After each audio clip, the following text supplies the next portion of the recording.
ग्वालियर के किले का निर्माण 8वीं शताब्दी में किया गया था।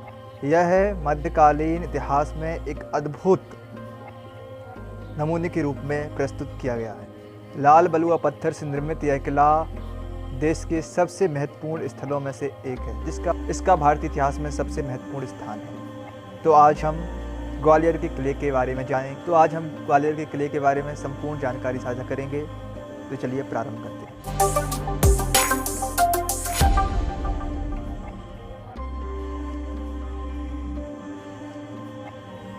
यह ग्वालियर शहर का प्रमुख स्मारक है और यह गोपांचल नामक एक छोटी सी पहाड़ी पर स्थित है। इस किले का निर्माण 727 ईस्वी में सूर्यसेन नामक एक सरदार ने किया था।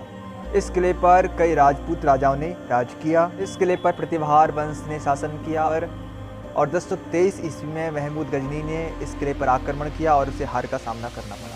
और 1196 ईस्वी में कुतुबुद्दीन ऐबक ने इस किले को अपने अधीन कर लिया और 1211 में इसे हार का सामना करना पड़ा। और 1231 ईस्वी में गुलाम वंश के संस्थापक इल्तुतमिश ने इसे अपने अधीन कर लिया। इसके बाद महाराज देवबरन ने ग्वालियर पर तोमर साम्राज्य की स्थापना की और यहाँ के सबसे प्रमुख शासक थे मानसिंह, जिन्होंने अपनी पत्नी मृगनयनी के लिए गुजरी महल का निर्माण कराया।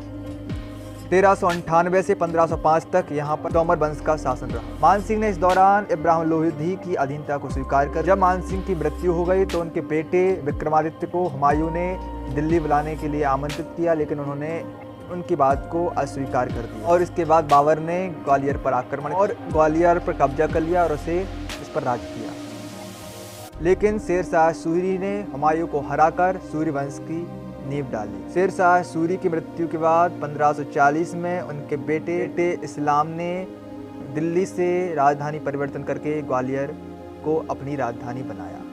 इस्लाम शाही की मृत्यु के बाद उनके उत्तराधिकारी आदिल शाह सूरी ने ग्वालियर की रक्षा का जिम्मा हेमचंद्र यानी कि हेमू को सौंप दिया।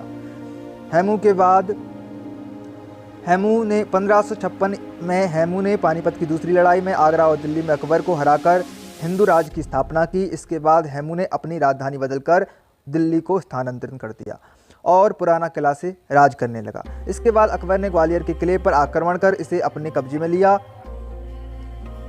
मुगल वंश के बाद इस पर राणा और जाटों का राज रहा। फिर इस पर मराठों ने अपनी पताका फहराई।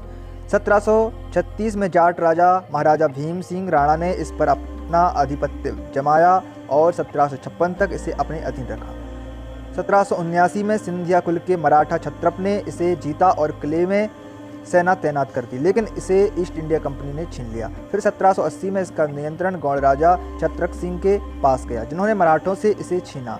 इसके बाद 1784 में महाराजदी सिंधिया ने इसे वापस हासिल किया। 1804 और 1844 के बीच इस किले पर अंग्रेजों और सिंधिया के बीच नियंत्रण बदलता रहा। हालांकि जनवरी 1844 में महाराजपुर की लड़ाई के बाद यह किला अंततः सिंधिया के कब्जे में आ गया।